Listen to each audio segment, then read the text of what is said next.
Take half cup of dhania,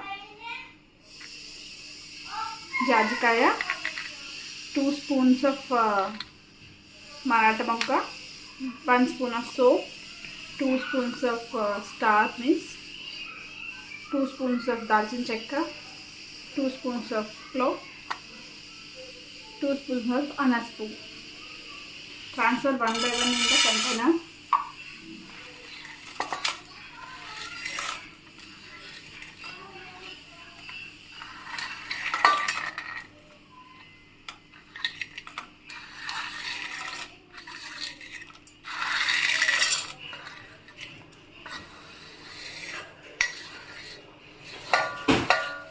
Fry until it will turn to golden brown. Came this, so I have switched off the flame.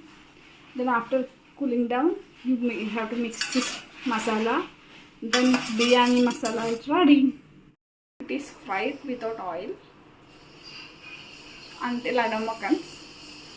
Then I have cooled down it, and then it will go into the grinder for fine powder.